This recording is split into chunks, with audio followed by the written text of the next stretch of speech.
Smile rainbow cake இருக்குல்ல, வேணாம் கேட்கலாம். ரெயின்போ கேக்ல அது நீங்க வேணா டேஸ்ட் பண்ணுங்க. ரெயின்போ கேட்கலாம். உண்மையில ரெயின்போ கேக்கா அந்த நினைப்புல இருக்காத.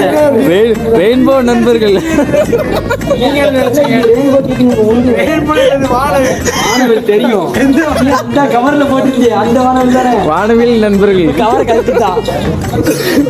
உங்களால தான் கலத்திட்டாலும் அவன் ரெயின்போ என்னன்னு கேட்டான். அதுக்கப்புறம் தான் சொல்லி புரியதுக்கு அப்புறம் இந்த கவர் அடிப்பு கழிச்சலையே. அதுக்கப்புறம் அழகா இருக்குங்க. வானவில் சாப்பிடுங்களேன். இந்த கிழமை இது இருக்கு. அவசியம் நீங்க வானவில் எடுங்க, நான் பாதி பண்ணி எடுத்துக்கிறேன். நான் திங்க மாட்டேன். நான் டீ ஒன்லி. வானவில் வாங்குமா? எடுல